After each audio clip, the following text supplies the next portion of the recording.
Apa di sana jadi gimana sih? Minta pulang aja di dunia. Satu Pak, gimana barangkali nggak ada yang tanggung jawab Pak. Jadi seperti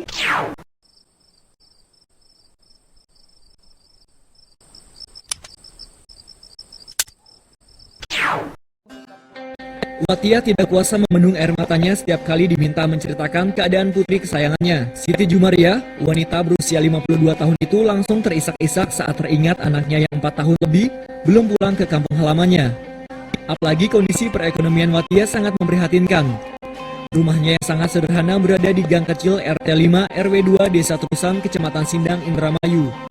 Hal itu semakin menambah duka nestapa, apalagi dia harus menghidupi anak pertama Siti Jumaria yang baru berusia 4 tahun. Raja Iman Sepyono dituturkan Watia, anaknya terbang ke kota Riyadh, Arab Saudi melalui PJTKI Farhan Al-Sifa. Selama 2 tahun Siti Juwaria tinggal di rumah majikannya, Soleh Amik Al-Anazi. Selama mengabdi diri sebagai pembantu rumah tangga, Siti Jumaria sering diperlakukan kasar, mulai penyiksaan hingga pembunuhan anak majikan Amut. Akibatnya Siti Jumaria hamil dan melahirkan anak perempuan, Siti Maharani yang kini berusia 2 tahun. Entah atas pertimbangan apa, saat di sidang hakim menjatuhkan vonis 2 tahun kurungan bagi Siti Juwaria. Atas hukuman yang tidak manusiawi itu, Watia meminta bantuan kubunya untuk memperjuangkan kepulangan Siti Juwaria.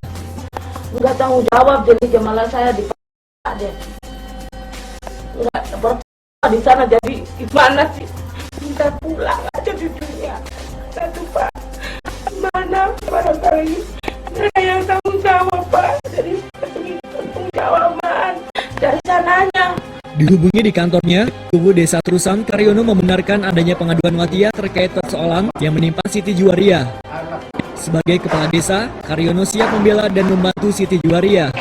Karyono akan berkoordinasi dengan instansi terkait sampai Siti Juwaria berhasil dipulangkan ke tanah air.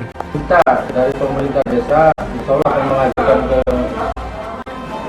dinas instansi terkait untuk menyelesaikan dan membantu yang sebenar-benarnya masa korban kok dijadikan tersangka, mengklarifikasi dan dibantu melalui pusat gitu, pemerintah pusat untuk menyampaikan keluhan dari warga kami. Hendy Koswara melaporkan dari Sindang untuk Warta Dian. Ini alhamdulillah beliau akan dipulangkan ke negara Indonesia dengan anaknya dan dikasih upah selama pemberangkatan. Sekarang konon katanya akan mendapat 60 juta.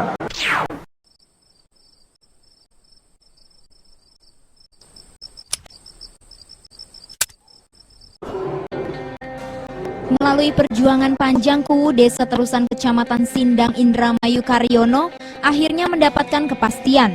Kubu Karyono mendapat informasi bahwa dalam waktu dekat Menteri Negara Pemberdayaan Wanita berjanji akan memulangkan Siti Juwaria beserta anak hasil Siti Maharani ke tanah air. Dikatakan Kubu Karyono dia sudah berjuang keras membuat pengaduan. Pengaduan Kubu Terusan itu pun mendapat respon sangat positif. Ya, kita sekedar membantu administrasi, contoh kita bikinkan surat untuk pengajuan ke sana ke Menteri, Ibu Menteri, perwakilan rakyat dan perlindungan anak yang ada di Jakarta. Alhamdulillah kami sudah lakukan dengan permohonan orang tua tersebut. Lebih jauh, Kubu Karyono menuturkan pihak majikan korban di Riyadh, Arab Saudi, Soleh Amik Al-Anazi siap membayar upah kerja Siti Juwariah binti Zainal Abidin sebesar 60 juta rupiah. Untuk informasi yang sekarang ini, alhamdulillah beliau akan dipulangkan ke negara Indonesia dengan anaknya dan dikasih upah selama pemberangkatan. Sekarang konon katanya akan mendapat 60 juta. Masih dalam proses, belum pemotongan paspor segala. Itu yang saya informasikan dari mereka. Hendy Koswara melaporkan dari Sindang untuk Warta Dian.